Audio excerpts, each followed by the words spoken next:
Hello students, here I am with another video on this chapter, Molecular Basis of Inheritance. Here I am mainly deal with translation and gene expression. First coming to translation. Translation is the process of polymerization of amino acid to form a polypeptide based on the sequence of codons in mRNA. It is a process of polymerization of amino acid to form a polypeptide based on the sequence of codons in mRNA. So, what is polypeptide? Polypeptide is nothing but protein. Polypeptide is made up of two or more amino acid. They are linked by peptide bond. So, this process of translation is nothing but formation of proteins or polypeptide by the basis of a sequence of codon in mRNA, sequence of the codons in mRNA, and it take place in ribosome. It take place in ribosome. Therefore, we call ribosome as a protein factory. This ribosome consists of two subunit, larger and smaller subunit. So you know that in a eukaryote 80s type of ribosome is present and in a prokaryote 70s type of ribosome is present. In eukaryote, two subunits are 60 and 40, whereas in prokaryotes the subunit are 50 and 30. Ribosome consists of structural RNAs and about 80 different types of proteins. Ribosome consists of structural RNAs and 80 different types of proteins. This ribosome also act as catalyst. This ribosome also act as catalyst. For example, in bacteria, 23rd subunit of ribosomal RNA act as ribozyme, that is nothing but enzyme. So this ribosome also helps in formation of peptide bond. It helps in or act as a catalyst for the formation of peptide bond because the larger subunit of this ribosome consists of peptidyl transferase enzyme.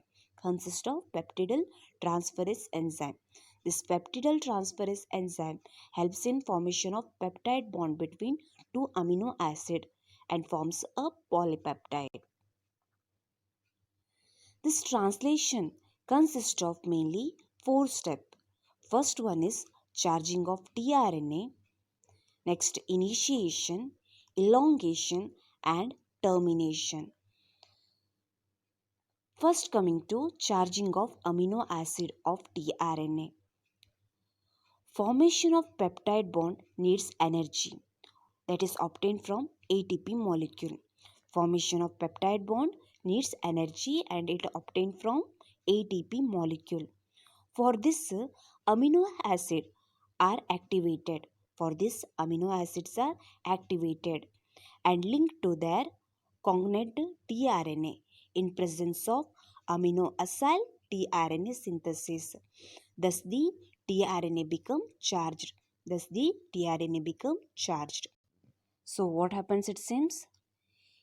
Amino acid activated in presence of ATP molecule. What happens in presence of ATP? These amino acids are activated and they are linked to tRNA. They are linked to specific tRNA molecule by the enzyme amino acyl tRNA synthesis. This is called charging of tRNA and tRNA become charged. So ಈಗ translation ಅಂದರೆ ಏನಂತ ಹೇಳ್ತೀವಿ, amino ಆ್ಯಸಿಡಿನ polymerisation ಏನು formation ಆಗೋದಕ್ಕೆ polypeptide ಅಥವಾ protein. ನಿಮ್ಗೆ ಗೊತ್ತಿದೆ ಅಂತ ಅಂದ್ಕೊಳ್ತೀನಿ, ಪ್ರಿವಿಯಸ್ ಇಯರಲ್ಲಿ ನೀವು ಪಾಲಿಪೆಪ್ಟೈಡ್ ಅಥವಾ ಪ್ರೋಟೀನ್ಸನ್ನು ಸ್ಟಡಿ ಮಾಡಿದ್ದೀರಾ. ಪ್ರೋಟೀನ್ಸ್ ಅಂದರೆ ನಥಿಂಗ್ ಬಟ್ ಏನಂತೆ, ಪ್ರೋಟೀನ್ಸ್ ಅಂದರೆ ಎರಡು ಅಥವಾ ಎರಡಕ್ಕಿಂತ ಹೆಚ್ಚು ಅಮೈನೋ ಆ್ಯಸಿಡ್ ಜಾಯಿನ್ ಆಗೋದು by peptide bond. Two or more amino acid joined by peptide bond. So this polymerization, ಈ ಪಾಲಿಮರೈಸೇಷನ್ ಯಾವ ಬೇಸಿಸಲ್ಲಿ ಆಗುತ್ತಂತೆ, ಈ mRNA ಮೇಲಿರುವಂಥ ಕೋಡಾನಿನ ಸೀಕ್ವೆನ್ಸಸ್ ಬೇಸಿಸ್ ಮೇಲೆ. ಸೊ ಈಗ ಟ್ರಾನ್ಸ್ಲೇಷನ್ ಅಂದರೆ ಏನಂತ ಹೇಳ್ತೀವಿ, ಅಮಿನೋ ಆ್ಯಸಿಡ್ ಪಾಲಿಮರೈಸೇಷನ್ ಆಗೋದಂತೆ. ಇನ್ಫಾರ್ಮೇಷನ್ ಆಗೋದಕ್ಕೆ ಪ್ರೋಟೀನ್ ಅಥವಾ ಪಾಲಿಪೆಪ್ಟೈಡ್. ಇದು ಯಾವ ಮ್ಯಾನರಲ್ಲಿ ಆಗುತ್ತಂತೆ? Based on the sequence of codon in mRNA. ಎಲ್ಲಾಗುತ್ತೆ ಇದು? ರೈಬೋಸೋಮಲ್ಲಿ. ಅದಕ್ಕೆ ನಾವು ರೈಬೋಸೋಮನ್ನು ಪ್ರೋಟೀನ್ ಫ್ಯಾಕ್ಟ್ರಿ ಅಂತ ಕರಿತೀವಿ. ಈ ರೈಬೋಸೋಮಲ್ಲಿ ಏನಂತೆ ಸ್ಟ್ರಕ್ಚರಲ್ RNAs ಇರುತ್ತಂತೆ, ಜೊತೆಗೆ ಅಬೋಟ್ ಅಂತ ಹೇಳ್ತೀವಿ 80 ಡಿಫ್ರೆಂಟ್ ಟೈಪ್ಸ್ ಆಫ್ ಪ್ರೋಟೀನ್ಸ್ ಕೂಡ ಪ್ರೆಸೆಂಟ್ ಇರುತ್ತಂತೆ. ಈ ರೈಬೋಸೋಮ್ ಕ್ಯಾಟಲಿಸ್ಟ್ ಅಂದರೆ ಎನ್ಸೈಮ್ ಆಗಿ ಆ್ಯಕ್ಟ್ ಮಾಡುತ್ತಂತೆ. ಈಗ ನಿಮ್ಗೆ ಗೊತ್ತು ಅಂತ ಅಂದ್ಕೊಳ್ತೀನಿ, ಈ ಬ್ಯಾಕ್ಟೀರಿಯಾದಲ್ಲಿ ರೈಬೋಸೋಮಲ್ RNAಯ 23rd ಸಬ್ಯುನಿಟ್ ಏನಿದೆ ಅಲ್ವಾ, ಅದು ರೈಬೋಸೈಮ್ ಆಗಿ ಆ್ಯಕ್ಟ್ ಮಾಡುತ್ತೆ. ರೈಬೋಸೈಮ್ ಅಂದರೆ ಗೊತ್ತು ಅಂತ ಅಂದ್ಕೊಳ್ತೀನಿ, ಸಪೋಸ್ ನ್ಯೂಕ್ಲಿಕ್ ಆ್ಯಸಿಡ್ ಎನ್ಸೈಮ್ ಆಗಿ ಆ್ಯಕ್ಟ್ ಮಾಡಿದರೆ ಅದನ್ನು ನಾವು ರೈಬೋಸೈಮ್ ಅಂತ ಹೇಳ್ತೀವಿ. ಸೊ ಈ ಬ್ಯಾಕ್ಟೀರಿಯಾದಲ್ಲಿ ಏನಂತೆ 23rd subunit of ribosomal RNA act as enzyme ಅಂದರೆ ರೈಬೋಸೈಮ್ ಆಗಿ ಆ್ಯಕ್ಟ್ ಆಗುತ್ತಂತೆ. ಜೊತೆಗೆ ರೈಬೋಸೋಮ್ ಕ್ಯಾಟಲಿಸ್ಟ್ ಮಾಲಿಕ್ಯೂಲ್ ಅಂತ ಹೇಳ್ತೀವಲ್ವಾ, ಎಲ್ಲಂತೆ ಈ ಪೆಪ್ಟೈಡ್ ಬಾಂಡ್ ಫಾರ್ಮೇಷನ್ ಆಗಬೇಕಾದ್ರೂ ಅದು ಕ್ಯಾಟಲಿಸ್ಟ್ ಆಗಿ ಆ್ಯಕ್ಟ್ ಮಾಡುತ್ತಂತೆ. ಯಾಕಂದರೆ ಈ ಲಾರ್ಜರ್ ಸಬ್ಯುನಿಟ್, ರೈಬೋಸೋಮಿನ ಲಾರ್ಜರ್ ಸಬ್ಯುನಿಟಲ್ಲಿ ಏನು ಪ್ರೆಸೆಂಟ್ ಇರುತ್ತಂತೆ, ಪೆಪ್ಟಿಡಲ್ ಟ್ರಾನ್ಸ್ಫರೇಸ್ ಎನ್ಸೈಮ್ ಇರುತ್ತೆ. ಈ ಪೆಪ್ಟಿಡಲ್ ಟ್ರಾನ್ಸ್ಫರೇಸ್ ಎನ್ಸೈಮೆಯ ಪೆಪ್ಟೈಡ್ ಬಾಂಡನ್ನು ಫಾರ್ಮೇಷನ್ ಮಾಡುತ್ತೆ in between 2 amino acid. 2 amino acid ಮಧ್ಯ ಪೆಪ್ಟೈಡ್ ಬಾಂಡ್ ಫಾರ್ಮೇಷನ್ ಮಾಡೋದು ಯಾವುದಂತೆ? Peptidyl transferase enzyme. ಅದು ಎಲ್ಲಿರುತ್ತೆ? ರೈಬೋಸೋಮಿನ ಲಾರ್ಜರ್ ಸಬ್ಯುನಿಟ್. ಅದರಿಂದ ರೈಬೋಸೋಮ್ ಏನಾಗಿ ಆ್ಯಕ್ಟ್ ಮಾಡ್ತಾ ಇರುತ್ತೆ? ಕ್ಯಾಟಲಿಸ್ಟ್ ಮಾಲಿಕ್ಯೂಲ್ ಆಗಿ ಆ್ಯಕ್ಟ್ ಮಾಡುತ್ತೆ. ಸೊ ಈ ಟ್ರಾನ್ಸ್ಲೇಷನ್ ಅಥವಾ ಪ್ರೋಟೀನ್ ಸಿಂಥಸಿಸಲ್ಲಿ ಮೇಯ್ನಾಗಿ 4 ಡಿಫ್ರೆಂಟ್ ಸ್ಟೆಪ್ಸ್ ಅಂತೆ. ಫಸ್ಟ್ ಒನ್ ಯಾವುದಂತೆ? Charging of tRNA. Second one initiation. Third elongation. And fourth termination. So amino acid molecule ATPಯ ಪ್ರೆಸೆನ್ಸಲ್ಲಿ ಆ್ಯಕ್ಟಿವೇಟ್ ಆಗುತ್ತಂತೆ. ಅಂದರೆ ಅಮಿನೋ ಆ್ಯಸಿಡ್ tRNA ಮಾಲಿಕ್ಯೂಲ್ ಜೊತೆಗೆ ಲಿಂಕ್ ಆಗಿ ಅಮಿನೋ ಅಸೈಲ್ ಮಾಲಿಕ್ಯೂಲ್ ಆಗಿ ಕನ್ವರ್ಟ್ ಆಗುತ್ತೆ. ಈ ಅಮಿನೋ ಅಸೈಲ್ ಮಾಲಿಕ್ಯೂಲ್ ಅದರ ಸ್ಪೆಸಿಫಿಕ್ tRNA ಜೊತೆಗೆ ಜಾಯ್ನ್ ಆಗಿ ಅಮಿನೋ ಅಸೈಲ್ tRNA ಆಗುತ್ತೆ. ಅದನ್ನೇ ನಾವು ಚಾರ್ಜ್ಡ್ tRNA ಅಂತ ಹೇಳ್ತೀವಿ. ಇದು ಯಾವ ಪ್ರೆಸೆನ್ಸಲ್ಲಿ ಆಗುತ್ತಂತೆ? ಅಮಿನೋ ಅಸೈಲ್ tRNA ಸಿಂಥಸಿಸ್ ಅನ್ನುವಂಥ ಎನ್ಸೈಮಿನ ಪ್ರೆಸೆನ್ಸಲ್ಲಿ ಆಗುತ್ತೆ. ಸೊ ಇದನ್ನೇ ನಾವೇನಂತ ಹೇಳ್ತೀವಿ? ಚಾರ್ಜಿಂಗ್ ಆಫ್ tRNA ಮಾಲಿಕ್ಯೂಲ್ ಅಥವಾ ಅಮಿನೋ ಅಸೈಲೇಷನ್ ಅಂತ ಕರಿತೀವಿ. Second step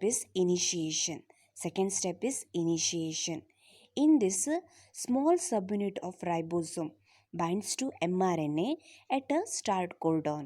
Start codon is nothing but AUG. It is the initiating codon. Now, large subunit binds to small subunit to form initiation complex. Large subunit consists of amino acyl tRNA binding site, which is known as the A site, and peptidal site, that is P site. The initiator tRNA, which carry the methionine, binds to P site. Its anticodon, that is UAC, recognizes start codon AUG. So ಇಲ್ಲಿ ಇನಿಷಿಯೇಷನಲ್ಲಿ ಏನಂತ ಹೇಳ್ತೀವಿ? First ಕೆಲಸ ಏನಂತೆ, ರೈಬೋಸೋಮಲ್ಲಿ ನಿಮ್ಗೆ ಗೊತ್ತು 2 ಸಬ್ಯುನಿಟ್ ಇರುತ್ತೆ, ಒಂದು larger ಮತ್ತೊಂದು ಸ್ಮಾಲರ್ ಸಬ್ಯುನಿಟ್. ಫಸ್ಟ್ ಏನಾಗುತ್ತಂತೆ, ಸ್ಮಾಲರ್ ಸಬ್ಯುನಿಟ್ ಬಂದು mRNAಗೆ ಬೈಂಡ್ ಆಗುತ್ತಂತೆ. ಎಲ್ಲಿ? ಸ್ಟಾರ್ಟಿಂಗ್ ಕೋಡಾನ್ ಅಂದರೆ ಇನಿಷಿಯೇಟಿಂಗ್ ಕೋಡಾನಲ್ಲಿ. ಇನಿಷಿಯೇಟಿಂಗ್ ಕೋಡಾನ್ ಯಾವುದು? AUG ಹತ್ರ ಬಂದು ಯಾವುದು? Small unit of ribosome bind ಆಯಿತು. ನೆಕ್ಸ್ಟ್ ಏನಾಗುತ್ತಂತೆ, ಲಾರ್ಜರ್ ಸಬ್ಯುನಿಟ್ ಬಂದು ಈ ಸ್ಮಾಲರ್ ಸಬ್ಯುನಿಟಿಗೆ ಬೈಂಡಿಂಗ್ ಆಗುತ್ತೆ. ಅದನ್ನು ನಾವು ಇನಿಷಿಯೇಷನ್ ಕಾಂಪ್ಲೆಕ್ಸ್ ಅಂತ ಹೇಳ್ತೀವಿ. ಅದನ್ನೇನಂತ ಹೇಳ್ತೀವಿ? Initiation complex. ಈ ಲಾರ್ಜರ್ ಸಬ್ಯುನಿಟಲ್ಲಿ ಏನಿರುತ್ತಂತೆ, amino acyl tRNA binding site ಇರುತ್ತೆ, ಪೆಪ್ಟಿಡಲ್ ಬೈಂಡಿಂಗ್ ಸೈಟ್ ಇರುತ್ತೆ, A ಸೈಟ್ ಇರುತ್ತೆ ಮತ್ತು P ಸೈಟ್ ಇರುತ್ತೆ. ಈ ಇನಿಷಿಯೇಟರ್ tRNA ಏನೇನು ಕ್ಯಾರಿ ಮಾಡುತ್ತಂತೆ? ಅಮಿನೋ ಆ್ಯಸಿಡ್ ಮಿಥ್ಯೋನಿನನ್ನು ಕ್ಯಾರಿ ಮಾಡುತ್ತೆ. ಏಕೆಂದರೆ AUG ಯಾವುದಕ್ಕೆ ಕೋಡ್ ಆಗುತ್ತಂತೆ? ಮಿಥ್ಯೋನಿನಿಗೆ ಕೋಡ್ ಆಗುತ್ತೆ ಅಂತ ಹೇಳ್ತೀವಿ. ಸೊ ಈ ಇನಿಷಿಯೇಟರ್ tRNA ಎಲ್ಲಿ ಬಂದು ಬೈಂಡ್ ಆಗುತ್ತಂತೆ? P ಸೈಟಿಗೆ ಬಂದು ಬೈಂಡ್ ಆಗುತ್ತಂತೆ. ಅದರ ಆ್ಯಂಟಿಕೋಡಾನ್ ಯಾವುದಂತೆ UAC. ಅದು ಏನನ್ನು ರಿಕಗ್ನೈಸ್ ಮಾಡುತ್ತೆ? ಸ್ಟಾರ್ಟಿಂಗ್ ಕೋಡಾನ್ AUGನ ರಿಕಗ್ನೈಸ್ ಮಾಡುತ್ತೆ. ಯಾಕಂದರೆ ಅವೆರಡೂ ಏನಂತೆ complementary with each other. Codon is complementary with anticodon. Next step is elongation. Second amino acyl tRNA binds to A site of ribosome. Its anticodon binds to the second codon on the mRNA, and a peptide bond is formed between first and second amino acid in presence of peptidyl transferase. First amino acid and its tRNA are broken. This tRNA is removed from P site, and second tRNA from A site is pulled to P site along with the mRNA. This is called translocation. These processes are preparatory for the other codon in mRNA. During translation, ribosome move from codon to codon. So ಇಲ್ಲೇನಾಗುತ್ತಂತೆ, ಈಗ second amino acyl tRNA ಬಂದು A ಸೈಟಿಗೆ bind ಆಗುತ್ತಂತೆ. ರೈಬೋಸೋಮಿನ A ಸೈಟಿಗೆ ಬಂದು bind ಆಗುತ್ತಂತೆ. ಅದರ anticodon bind to second codon. ಅದರ ಆ್ಯಂಟಿಕೋಡಾನ್ ಯಾವುದಕ್ಕೆ ಬೈಂಡ್ ಆಗುತ್ತಂತೆ? ಸೆಕೆಂಡ್ ಕೋಡಾನಿಗೆ, mRNAಯ ಸೆಕೆಂಡ್ ಕೋಡಾನಿಗೆ ಬೈಂಡ್ ಆಗುತ್ತಂತೆ. ಮತ್ತು ಈಗೇನಂತ ಹೇಳ್ತೀವಿ, ಫಸ್ಟ್ ಮತ್ತು ಸೆಕೆಂಡ್ ಅಮಿನೋ ಆ್ಯಸಿಡ್ ಮಧ್ಯ ಪೆಪ್ಟೈಡ್ ಬಾಂಡ್ ಫಾರ್ಮೇಷನ್ ಆಗುತ್ತಂತೆ in presence of peptidyl transferase enzyme. ಈಗ ಫಸ್ಟ್ ಅಮಿನೋ ಆ್ಯಸಿಡ್ ಮತ್ತು ಅದರ tRNA ಬ್ರೇಕಿಂಗ್ ಆಗುತ್ತಂತೆ. ಪೆಪ್ಟೈಡ್ ಬಾಂಡ್ ಫಾರ್ಮೇಷನ್ ಆಗಿದ ತಕ್ಷಣ ಫಸ್ಟ್ ಅಮಿನೋ ಆ್ಯಸಿಡ್ ಮತ್ತು ಅದರ tRNA ಏನಾಗುತ್ತಂತೆ, ಬ್ರೇಕ್ ಆಗುತ್ತಂತೆ, ಒಂದಕ್ಕೊಂದು ಬಿಟ್ಕೊಡತ್ತಂತೆ. ದಿಸ್ tRNA, ಆ tRNA ಏನಂತ ಹೇಳ್ತೀವಿ, P ಸೈಟಿಂದ ರಿಮೂವ್ ಆಗುತ್ತಂತೆ. ಮತ್ತು ಈಗ ಸೆಕೆಂಡ್ ಇನ್ tRNA ಇತ್ತಲ್ವ, ಅದು A ಸೈಡಿಂದ ಎಲ್ಲಿಗೆ ಪುಲ್ ಆಗುತ್ತಂತೆ? P ಸೈಟಿಗೆ ಪುಲ್ ಆಗುತ್ತಂತೆ. ಇದನ್ನು ನಾವು ಟ್ರಾನ್ಸ್ಲೊಕೇಶನ್ ಅಂತ ಹೇಳ್ತೀವಿ.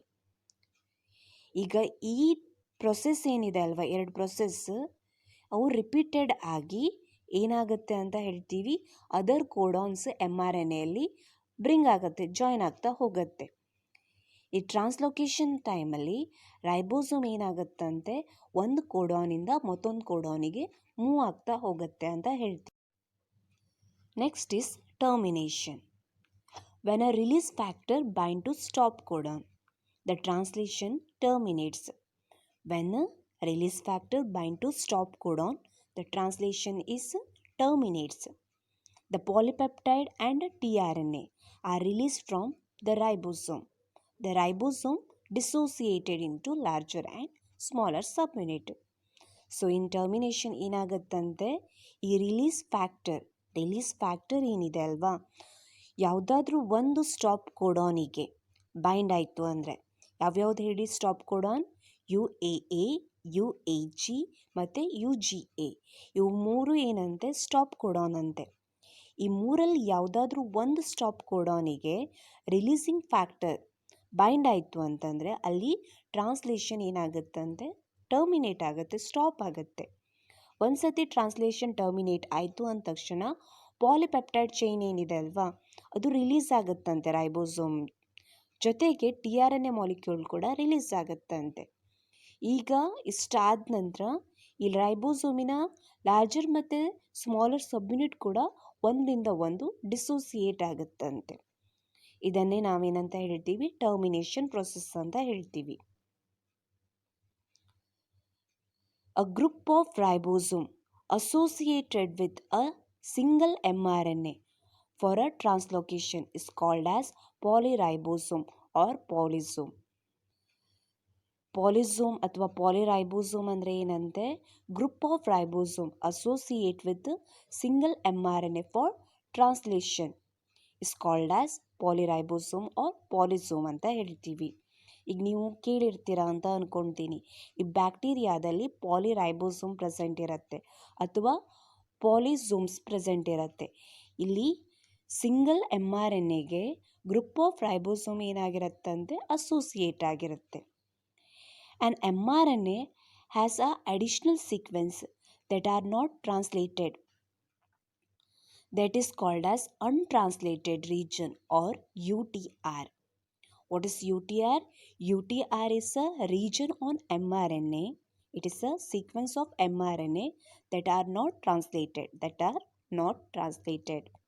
UTRs are present at both 5' end before start codon and 3' end after stop codon.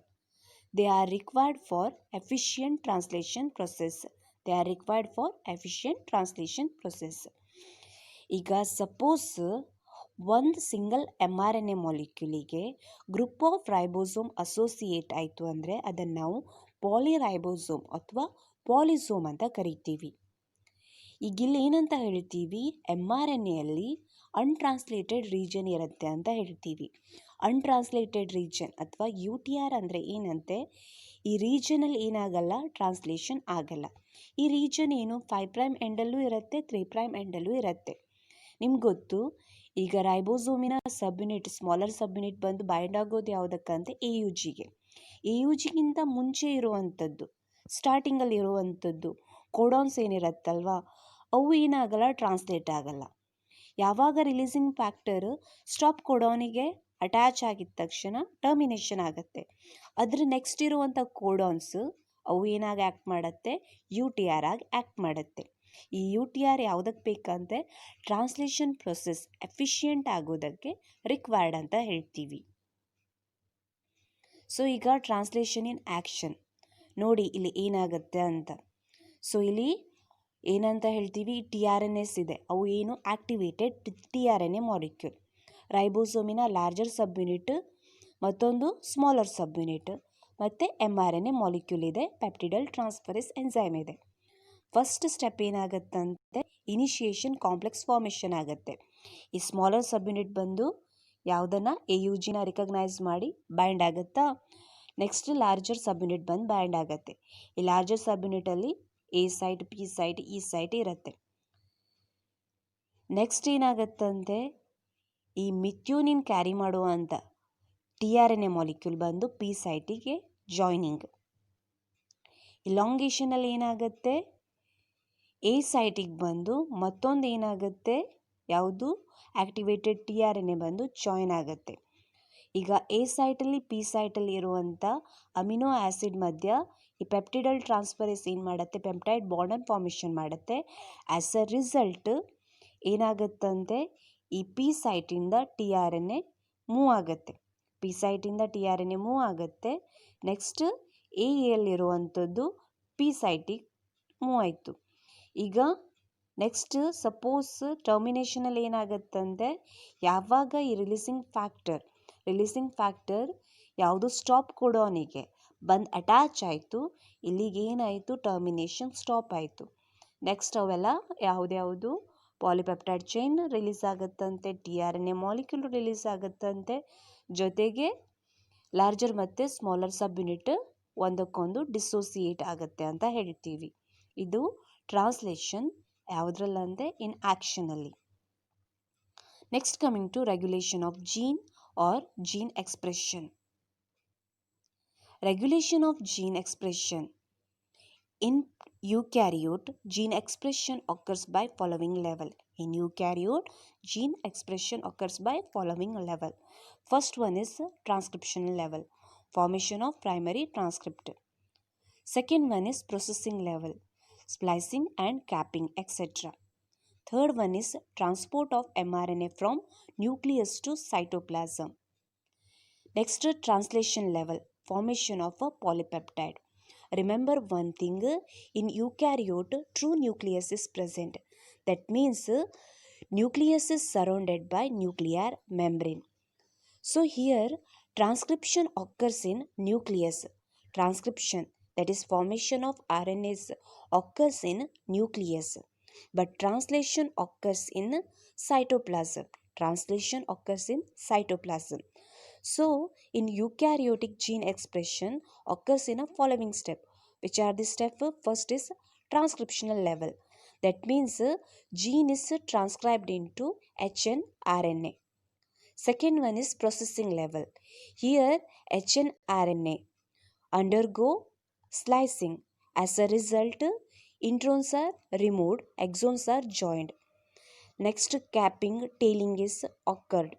This is called as processing level.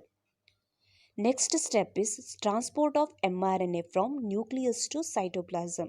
The processed mRNA then transferred from nucleus to cytoplasm, and in cytoplasm translation occurs. That means polypeptide is synthesized or protein is synthesized.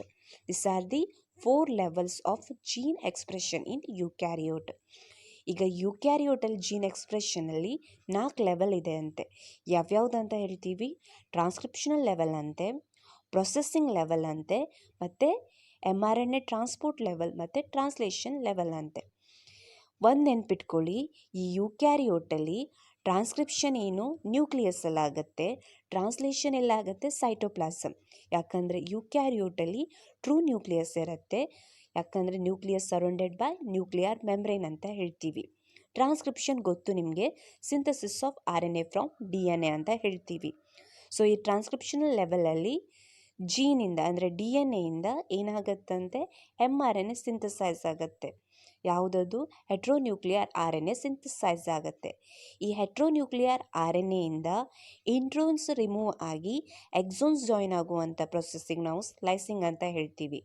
Next 5' ಎಂಡಲ್ಲಿ capping ಆಗುತ್ತೆ, 3' ಎಂಡಲ್ಲಿ telling ಆಗುತ್ತೆ. ಇದನ್ನು ನಾವು processing level ಅಂತ ಹೇಳ್ತೀವಿ. Processing ಆದ ನಂತರ ನಮಗೆ processed mRNA ಸಿಗುತ್ತೆ. ಆ ಪ್ರೊಸೆಸ್ಡ್ mRNA ನ್ಯೂಕ್ಲಿಯಸ್ಸಿಂದ ಸೈಟೋಪ್ಲಾಸಮಿಗೆ ಟ್ರಾನ್ಸ್ಪೋರ್ಟ್ ಆಗುತ್ತಂತೆ, ಯಾಕಂದರೆ ಸೈಟೋಪ್ಲಾಸಮಲ್ಲೇ ಟ್ರಾನ್ಸ್ಲೇಷನ್ ಆಗಬೇಕು. ಈಗ ಈ ಪ್ರೊಸೆಸ್ಡ್ mRNA ಟ್ರಾನ್ಸ್ಪೋರ್ಟ್ ಆಗಿದೆ ಅಲ್ವಾ ನ್ಯೂಕ್ಲಿಯಸ್ಸಿಂದ ಸೈಟೋಪ್ಲಾಸಮಿಗೆ, ಅದೇನಾಗುತ್ತಂತೆ, ಟ್ರಾನ್ಸ್ಲೇಷನ್ ಆಗಿ ಪಾಲಿಪೆಪ್ಟೈಡ್ ಅಥವಾ ಪ್ರೋಟೀನನ್ನು ಸಿಂಥಸೈಸ್ ಮಾಡುತ್ತಂತೆ. ಇದನ್ನೇ ನಾವು ಜೀನಿನ ಎಕ್ಸ್ಪ್ರೆಷನ್ ಅಂದರೆ ಏನಂತ ಹೇಳ್ತೀವಿ? DNA ಅದು ಕೋಡ್ ಲ್ಯಾಂಗ್ವೇಜಲ್ಲಿ ಇರೋದು, ಪ್ರೋಟೀನ್ ಮಾಲಿಕ್ಯುಲಾಗಿ ಕನ್ವರ್ಟ್ ಆಗೋದೇ ಜೀನಿನ ಎಕ್ಸ್ಪ್ರೆಷನ್ ಅಥವಾ regulation of gene expression.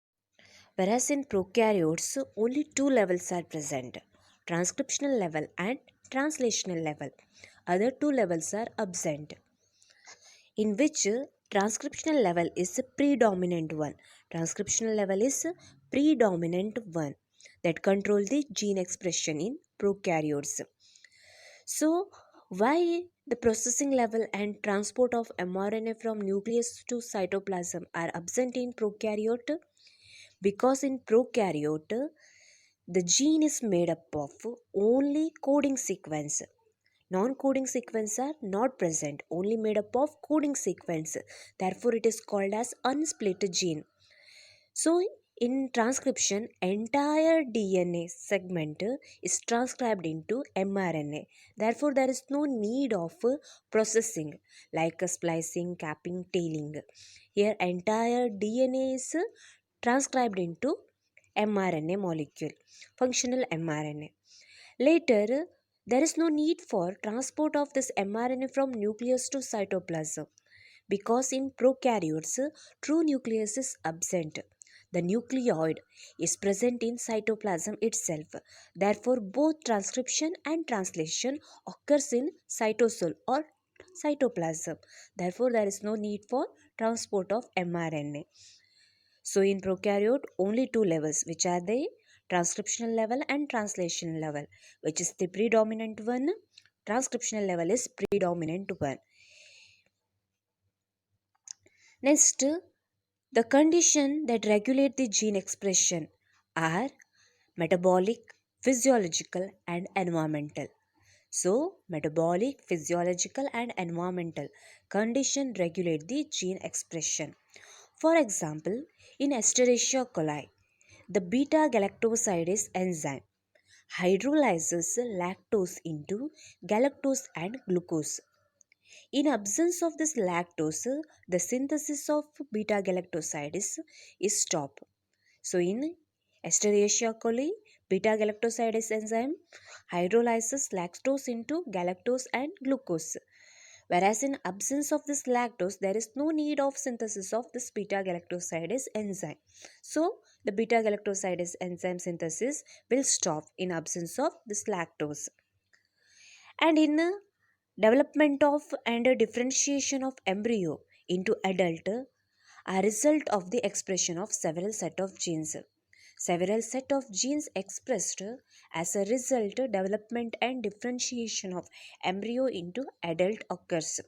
So these are the regulation of gene expression. ಯಾವ ಕಂಡೀಷನ್ ಜೀನ್ ರೆಗ್ಯುಲೇಷನನ್ನು ರೆಗ್ಯುಲೇಟ್ ಮಾಡುತ್ತೆ? Metabolic condition, metabolites, physiological condition ಮತ್ತು ಎನ್ವೈರ್ಮೆಂಟಲ್ ಕಂಡೀಷನ್. ಈಗ ಫಾರ್ ಎಕ್ಸಾಂಪಲ್ ಈ ಎಸ್ಟರೀಷಿಯಾ ಕೊಲಿ ಬ್ಯಾಕ್ಟೀರಿಯಾದಲ್ಲಿ ಬೀಟಾ ಗ್ಯಾಲಕ್ಟೋಸೈಡೇಸ್ ಅನ್ನುವಂಥ ಎಂಜೈಮಿನ ಫಂಕ್ಷನ್ ಏನಂತೆ, ಲ್ಯಾಕ್ಟೋಸನ್ನು ಡಿಗ್ರೇಡ್ ಮಾಡಿ ಗ್ಯಾಲಕ್ಟೋಸ್ ಮತ್ತು ಗ್ಲೂಕೋಸಾಗಿ ಕನ್ವರ್ಟ್ ಮಾಡುತ್ತೆ. ಲ್ಯಾಕ್ಟೋಸ್ ಅನ್ನೋದು ಡೈಸೆಕ್ರೈಡ್, 2 ಮೋನೋಮರಿಕ್ ಯೂನಿಟಿಂದ ಫಾರ್ಮೇಷನ್ ಆಗಿರುತ್ತೆ. ಗ್ಯಾಲಕ್ಟೋಸ್ ಮತ್ತು ಗ್ಲೂಕೋಸ್ ಇವನ್ ಸಪ್ರೇಟ್ ಮಾಡೋದು ಯಾವ ಎಂಜೈಮ್ ಅಂತೆ? Beta ಗ್ಯಾಲಕ್ಟೋಸೈಡೇಸ್ enzyme. ಸಪೋಸ್ ಮೀಡಿಯಾದಲ್ಲಿ ಲ್ಯಾಕ್ಟೋಸೇ ಇಲ್ಲ ಅಂತಂದರೆ ಈ ಬೀಟಾ ಗ್ಯಾಲಕ್ಟೋಸೈಡೇಸ್ ಎಂಜೈಮಿನ ಸಿಂಥಸಿಸ್ ಆಗಲ್ಲ ಅಂತೆ. ಬೀಟಾ ಗ್ಯಾಲಕ್ಟೋಸೈಡೇಸ್ ಯಾಕೆ ಬೇಕು? ಲ್ಯಾಕ್ಟೋಸನ್ನು ಡಿಗ್ರೇಡ್ ಮಾಡೋದಕ್ಕಲ್ವಾ. ಸಪೋಸ್ ಮೀಡಿಯಾದಲ್ಲಿ ಲ್ಯಾಕ್ಟೋಸ್ ಇಲ್ಲ ಅಂತಂದರೆ ಬೀಟಾ ಗ್ಯಾಲಕ್ಟೋಸೈಡೇಸ್ ಸಿಂಥಸಿಸ್ ಆಗಲ್ಲ, ಅದು ಏನಾಗುತ್ತೆ ಅಂದರೆ ಸ್ಟಾಪ್ ಆಗುತ್ತೆ. ಸೊ ಹಾಗೆಯೇ ಅಡಲ್ಟ್ ಡೆವಲಪ್ ಆಗೋದು ಎಂಬ್ರಿಯೋದಿಂದ ಅಡಲ್ಟ್ ಆಗಿ ಡೆವಲಪ್ ಆಗಬೇಕಾದ್ರೆ ಅಲ್ಲಿ ಡೆವಲಪ್ಮೆಂಟ್ ಮತ್ತು ಡಿಫ್ರೆನ್ಷಿಯೇಷನ್ ಆಗುತ್ತೆ. ಈ ಡೆವಲಪ್ಮೆಂಟ್ ಮತ್ತು ಡಿಫ್ರೆನ್ಷಿಯೇಷನ್ ಯಾವುದರ ರಿಸಲ್ಟ್ ಅಂದರೆ expression of several set of genes. ನಮ್ಮಲ್ಲಿರುವಂಥ ಜೀನ್ಸಿನ ಎಕ್ಸ್ಪ್ರೆಷನಿಂದ ಡೆವಲಪ್ಮೆಂಟ್ ಮತ್ತು ಡಿಫ್ರೆನ್ಷಿಯೇಟ್ ಆಗುತ್ತಂತೆ ಎಂಬ್ರಿಯೋದಿಂದ ಅಡಲ್ಟ್ ಆಗಿ. If a substrate is added to growth media of bacteria, a set of genes is switched on to metabolize it. It is called induction. A substrate is added to growth media of bacteria, a set of gene is switched on to metabolize it. It is called induction. ಈಗ ಮೀಡಿಯಾದಲ್ಲಿ ಸಬ್ಸ್ಟ್ರೇಟನ್ನು add ಮಾಡಿದ್ದಾರೆ ಅಂತ ಅಂದ್ಕೊಳ್ಳಿ. ಆ ಸಬ್ಸ್ಟ್ರೇಟನ್ನು ಮೆಟಬಾಲೈಸ್ ಮಾಡೋದಕ್ಕೋಸ್ಕರ set of jeans ಇರುತ್ತೆ. ಆ jeans ಏನಾಗುತ್ತಂತೆ, ಈ ಮೆಟಬಾಲಿಸಮನ್ನು ಆ್ಯಕ್ಟಿವೇಟ್ ಮಾಡುತ್ತಂತೆ. ಆ ಪ್ರೊಸೆಸ್ಸಿಗೆ ನಾವು ಇಂಡಕ್ಷನ್ ಅಂತ ಹೇಳ್ತೀವಿ. ಇಂಡ್ಯೂಸ್ ಮಾಡುತ್ತೆ, ಆ್ಯಕ್ಟಿವೇಟ್ ಮಾಡುತ್ತೆ, ಸ್ವಿಚ್ ಆನ್ ಮಾಡುತ್ತೆ ಅಂತ. When a metabolite is added, the genes to produced it are turned off. This is called repression. So suppose ಈ ಮೆಟಬೊಲೈಟ್ ಪ್ರಾಡಕ್ಟನ್ನು ಆ್ಯಡೆಡ್ ಮಾಡಿದರೆ ಜೀನ್ಸ್ ಪ್ರೊಡ್ಯೂಸ್ ಏನಾಗುತ್ತಲ್ಲ ಅದೇನಾಗತ್ತಂತೆ ಟರ್ನ್ ಆಫ್ ಆಗುತ್ತಂತೆ. ಅದನ್ನು ನಾವು ರಿಪ್ರೆಷನ್ ಅಂತ ಹೇಳ್ತೀವಿ. ಅದನ್ನೇನಂತ ಹೇಳ್ತೀವಿ? ರಿಪ್ರೆಷನ್ ಅಂತ ಹೇಳ್ತೀವಿ. Operon concept.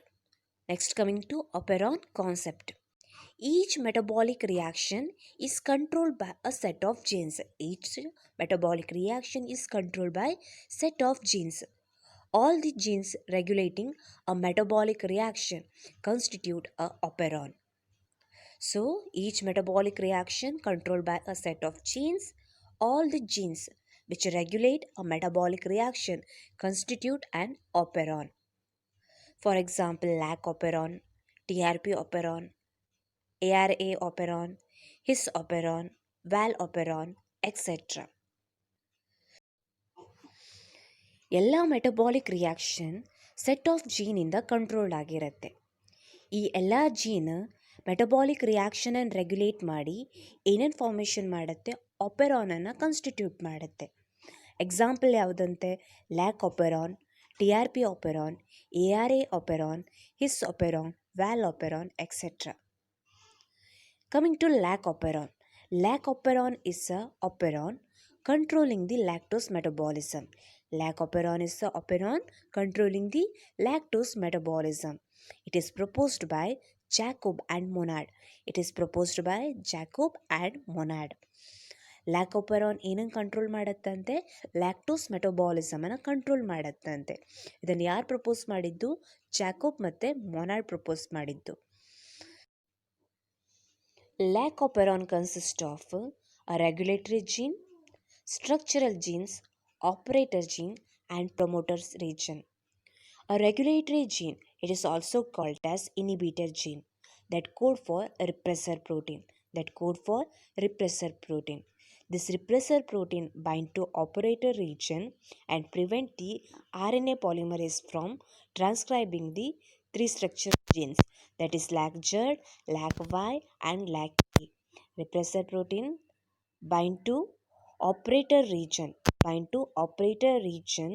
and prevent the RNA polymerase from transcribing the three structural genes. Which are the structural genes? LAC-Z, LAC-Y and LAC-A. Three structural genes are present. Which are they? LAC-Z, LAC-Y and LAC-A. Operator region. This operator region is adjacent to promoter. It is adjacent to promoter. It acts as a binding site for repressor protein. It acts as a binding site for repressor protein. In absence of lactose, in the absence of lactose, and inhibit the transcription. In absence of lactose, it acts as a binding site for repressor protein to inhibit transcription process. Next, promoter sequence. Promoter is a region where RNA polymerase enzyme bind and initiate the transcription. Genes in the operon function together in the same or related metabolic pathway. Genes in operon function together in the same or related metabolic pathway. Role of this structural gene. LAC-Z codes for beta-galactosidase that hydrolyzes lactose to galactose and glucose. Y gene code for permease. It increases permeability of cell to beta-galactosidase. And A gene that code for transacetylase. A gene code for transacetylase that helps in transfer of acetyl group from acetyl CoA to beta galactosidase. So ಈ lac ಆಪೆರಾನಲ್ಲಿ ಏನೇನಿರುತ್ತಂತೆ, ಯಾವ್ಯಾವ gene ಇರುತ್ತಂತೆ? Regulatory gene ಇರುತ್ತೆ, structural gene ಇರುತ್ತೆ, operator gene ಮತ್ತು promoter gene. So ಈ total 4 gene ಸೇರಿ lac ಆಪೆರಾನನ್ನು constitute ಮಾಡುತ್ತೆ. ಈ ರೆಗ್ಯುಲೇಟರಿ ಜೀನನ್ನು ನಾವು ಇನಿಬಿಟರ್ ಜೀನ್ ಅಂತ ಕೂಡ ಹೇಳ್ತೀವಿ. ಅದು ಯಾವುದಕ್ಕೆ ಕೂಡ ಆಗುತ್ತಂತೆ? ರಿಪ್ರೆಸರ್ ಪ್ರೋಟೀನನ್ನು ಸಿಂಥಸೈಸ್ ಮಾಡುತ್ತೆ. ರಿಪ್ರೆಸರ್ ಪ್ರೋಟೀನಿಗೆ ಕೋಡ್ ಆಗುತ್ತಂತೆ. ಈ ರಿಪ್ರೆಸರ್ ಪ್ರೋಟೀನು ಆಪ್ರೇಟರ್ ರೀಜನಿಗೆ ಬೈಂಡ್ ಆಗಿ RNA ಪಾಲಿಮರೇಸ್ ಎನ್ಸೈಮನ್ನು ಟ್ರಾನ್ಸ್ಕ್ರಿಪ್ಷನ್ ಮಾಡದೇ ಇರೋ ಥರ ಪ್ರಿವೆಂಟ್ ಮಾಡುತ್ತಂತೆ. ಸ್ಟ್ರಕ್ಚರಲ್ ಜೀನ್ಸ್ ಯಾವ್ಯಾವುದು? LAC-Z, LAC-Y ಮತ್ತು LAC-A ಅಂತೆ. ಸೊ ಈ ಆಪ್ರೇಟರ್ ಏನಿದೆ ಅಲ್ವಾ, ಇಲ್ಲಿ ಬೈಂಡಿಂಗ್ ಸೈಟ್ ಇರುತ್ತೆ. ಯಾವ್ದು ಬೈಂಡ್ ಆಗೋದಕ್ಕೆ? Regressor protein.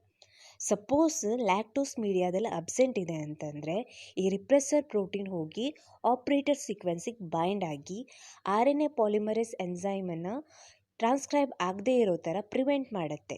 ಇದರಿಂದ ಟ್ರಾನ್ಸ್ಕ್ರಿಪ್ಷನ್ ಏನಾಯಿತು? ಇನ್ಹಿಬಿಟ್ ಆಗಿಬಿಡತ್ತೆ. ಸೊ ಈಗ ಆಪೆರಾನಲ್ಲಿರುವಂಥ ಜೀನ್ಸ್ ಒಟ್ಟಿಗೆ ಸೇರಿ ಸೇಮ್ ಮೆಟಬಾಲಿಕ್ ಪಾತ್ವೇನ ಬೇಕಾದರೂ ಕಂಡಕ್ಟ್ ಮಾಡ್ಬೋದು, ಅಥವಾ ಏನು ಮಾಡ್ಬೋದಂತೆ? ರಿಲೇಟೆಡ್ ಮೆಟಬಾಲಿಕ್ ಪಾತ್ವೇನ ರೆಗ್ಯುಲೇಟ್ ಮಾಡುತ್ತಂತೆ. ಈಗ ಈ ಸ್ಟ್ರಕ್ಚರಲ್ ಜೀನ್ ಯಾವ್ಯಾವುದು? LAC-Z, LAC-Y ಮತ್ತು LAC-A ದ ಫಂಕ್ಷನ್ ಏನೇನು? ಈ LAC-Z ಏನಿದೆ ಅಲ್ವಾ, ದಟ್ ಕೋಡ್ ಫಾರ್ ಎನ್ಸೈಮ್ ಯಾವುದಂತೆ? Beta ಗ್ಯಾಲಕ್ಟೋಸೈಡೇಸ್.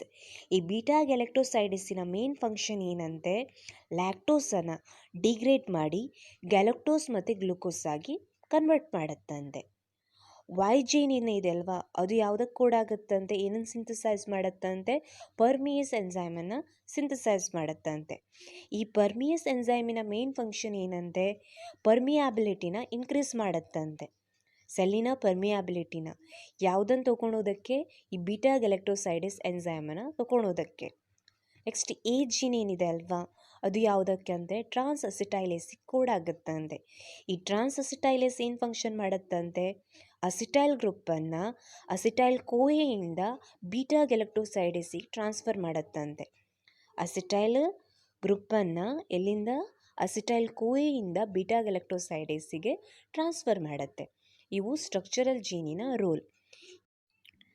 In the presence of inducer or lactose, operon is said to be switched on. If the media consists of this lactose, it acts as an inducer. The regulatory gene produces repressor protein. To this repressor protein, inducer molecule go and bind and forms a repressor-inducer complex. By that, repressor protein cannot bind to operator gene. By that, repressor protein cannot bind to operator gene. As a result, operator become free. As a result, operator become free. And the induced RNA polymerase bind with the promoter gene and transcription start. It transcribe the structural genes. This transcribed structural gene that transcribed mRNA translated into beta-galactosidase, permeases and transacetylase and start the lactose metabolism. So ಈಗ ಮೀಡಿಯಾದಲ್ಲಿ lactose ಇದ್ದರೆ ಅಂದರೆ in presence of lactose, ಈ lactose ಏನಾಗಿ act ಮಾಡುತ್ತಂತೆ, inducer ಆಗಿ act ಮಾಡುತ್ತಂತೆ. ಆಪೆರಾನನ್ನು ನಾವು ಏನಂತ ಹೇಳ್ತೀವಿ, ಸ್ವಿಚ್ಡ್ ಆನ್ ಅಂತ ಹೇಳ್ತೀವಿ. Operon is set to be switched on ಅಂತ ಹೇಳ್ತೀವಿ. ಇಲ್ಲಿ ಏನಾಗುತ್ತಂತೆ, ನಿಮ್ಗೆ ಗೊತ್ತಿರೋ ಪ್ರಕಾರ ರೆಗ್ಯುಲೇಟರಿ ಜೀನ್ ಏನನ್ನು ಪ್ರೊಡ್ಯೂಸ್ ಮಾಡುತ್ತೆ, ರಿಪ್ರೆಸರ್ ಪ್ರೋಟೀನನ್ನು ಪ್ರೊಡ್ಯೂಸ್ ಮಾಡುತ್ತೆ. ಈ ರಿಪ್ರೆಸರ್ ಪ್ರೋಟೀನಿಗೆ ಲ್ಯಾಕ್ಟೋಸ್ ಹೋಗಿ ಬೈಂಡ್ ಆಗುತ್ತಂತೆ. ಲ್ಯಾಕ್ಟೋಸ್ ಹೋಗಿ ಬೈಂಡ್ ಆಗಿ ಆ ರಿಪ್ರೆಸರ್ ಪ್ರೋಟೀನನ್ನು ಇನ್ಯಾಕ್ಟಿವ್ ಮಾಡುತ್ತೆ. ಈ ರಿಪ್ರೆಸರ್ ಪ್ರೋಟೀನ್ ಈಗ ಏನಾಗಲ್ಲ, ಹೋಗ್ಕೊಂಡು ಆಪ್ರೇಟರಿಗೆ ಬೈಂಡ್ ಆಗೋಕ್ಕಾಗಲ್ಲ. ಸೊ ಆಪ್ರೇಟರ್ ಏನು, ಫ್ರೀ. ಈ ಪ್ರಮೋಟರ್ ರೀಜನಿಗೆ RNA ಪಾಲಿಮರೇಸ್ ಎನ್ಸೈಮ್ ಬಂದು ಬೈಂಡ್ ಆಗಿ ನೆಕ್ಸ್ಟ್ ಏನಾಗುತ್ತೆ ಅಂತ ಅದು ಆಪ್ರೇಟರ್ ಫ್ರೀ ಇರೋದಕ್ಕೋಸ್ಕರ ಸ್ಟ್ರಕ್ಚರಲ್ ಜೀನ್ ಲ್ಯಾಕ್-ಜಡ್, ಲ್ಯಾಕ್-ವೈ, ಲ್ಯಾಕ್-ಎನ ಟ್ರಾನ್ಸ್ಕ್ರೈಬ್ ಮಾಡಿ mRNA ಆಗಿ ಫಾರ್ಮೇಷನ್ ಮಾಡುತ್ತೆ. ಈ mRNA ಟ್ರಾನ್ಸ್ಲೇಟ್ ಆಗಿ ಬೀಟಾ-ಗ್ಯಾಲಕ್ಟೋಸೈಡೇಸ್, ಪರ್ಮಿಯೇಸ್, ಟ್ರಾನ್ಸ್ಅಸಿಟೈಲೇಸ್ ಆಗಿ ಕನ್ವರ್ಟ್ ಆಗುತ್ತೆ. ಈಗ ಇವು 3 ಎನ್ಸೈಮ್ ಲ್ಯಾಕ್ಟೋಸ್ ಮೆಟಬಾಲಿಸಮನ್ನು ಮಾಡುತ್ತೆ. ಈ 3 ಎನ್ಸೈಮ್ ಲ್ಯಾಕ್ಟೋಸ್ ಮೆಟಬಾಲಿಸಮನ್ನು ಮಾಡುತ್ತೆ. ಇದೇ ಏನು, lac operon concept. In absence ಮತ್ತು ಇನ್ ಪ್ರೆಸೆನ್ಸ್ ಆಫ್ ಲ್ಯಾಕ್ಟೋಸ್ ಏನಾಗುತ್ತೆ ಅಂತ. In absence of lactose switch off ಆಗುತ್ತೆ, in presence of lactose switch on ಆಗುತ್ತೆ. ಲ್ಯಾಕ್ಟೋಸ್ ಇಲ್ಲ ಅಂದರೆ ಆ 3 ಎನ್ಸೈಮಿನ ಯೂಸ್ ಇಲ್ಲ, ಅದಕ್ಕೆ ಅವು ಸಿಂಥಸೈಸ್ ಆಗಲ್ಲ. ಲ್ಯಾಕ್ಟೋಸ್ ಇದೆ ಅಂತಂದರೆ ಆ 3 ಎನ್ಸೈಮ್ ಬೇಕು ಲ್ಯಾಕ್ಟೋಸನ್ನು ಮೆಟಬಾಲೈಸ್ ಮಾಡೋದಕ್ಕೆ, ಅದಕ್ಕೆ ಅವು ಏನಾಗುತ್ತೆ, 3 ಎನ್ಸೈಮ್ ಫಾರ್ಮೇಷನ್ ಆಗುತ್ತೆ, ಸ್ವಿಚ್ ಆನ್ ಆಗುತ್ತೆ ಅಂತ. Next, glucose or galactose cannot act as inducer for lac operon. Regulation of lac operon by repressor is called as negative regulation. Lac operon is under control of positive regulation as well. So ಇಲ್ಲಿ ಏನಂತ ಹೇಳ್ತೀವಿ, ನಿಮ್ಗೆ ಗೊತ್ತು, lactose ಅನ್ನೋದು ಏನಂತೆ, disaccharide. It is made up of glucose and galactose. 2 monomeric ಯೂನಿಟಿಂದ formation ಆಗಿರುತ್ತಂತೆ. ಅವು ಯಾವುದು, ಗ್ಲುಕೋಸ್ ಮತ್ತು ಗ್ಯಾಲಕ್ಟೋಸ್. ಇಂಡಿವಿಜುವಲಿ ಗ್ಲುಕೋಸ್ ಮತ್ತು ಗ್ಯಾಲಕ್ಟೋಸ್ ಯಾವತ್ತೂ ಇಂಡ್ಯೂಸರ್ ಆಗಿ ಆ್ಯಕ್ಟ್ ಆಗಲ್ಲಂತೆ. ಅರ್ಥ ಆಗುತ್ತಾ? Next, regulation of lac operon by repressor. ಈ ಲ್ಯಾಕ್ ಆಪೆರಾನನ್ನು ಈ ರಿಪ್ರೆಸರ್ ಪ್ರೋಟೀನ್ ಏನು ರೆಗ್ಯುಲೇಟ್ ಮಾಡುತ್ತಲ್ವ, ಅದನ್ನು ನಾವು ನೆಗೆಟಿವ್ ರೆಗ್ಯುಲೇಷನ್ ಅಂತ ಹೇಳ್ತೀವಿ. ಅದನ್ನು ಏನಂತ ಕರಿತೀವಿ, ನೆಗೆಟಿವ್ ರೆಗ್ಯುಲೇಷನ್ ಅಂತ ಕರಿತೀವಿ. Lac operon is under control of positive regulation as well. ಇದು ಯಾವುದರ ಅಂಡರ್ ಕಂಟ್ರೋಲಲ್ಲಿ ಕೂಡ ಇರುತ್ತಂತೆ, ಪಾಸಿಟಿವ್ ರೆಗ್ಯುಲೇಷನಿನ ಅಂಡರ್ ಕಂಟ್ರೋಲಲ್ಲಿ ಕೂಡ ಪ್ರೆಸೆಂಟ್ ಇರುತ್ತಂತೆ. ಈಗ ಈ ಲ್ಯಾಕ್ ಆಪೆರಾನ್ ಕಾನ್ಸೆಪ್ಟ್ ನಿಮಗೆ ಅರ್ಥ ಆಗಿದೆ ಅಂತ ಅಂದ್ಕೊಳ್ತೀನಿ.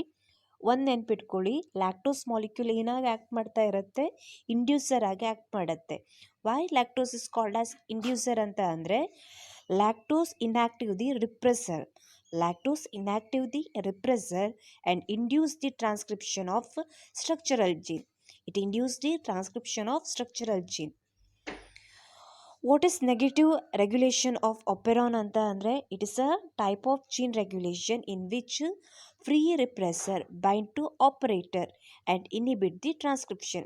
Free repressor bind to operator and inhibit the transcription.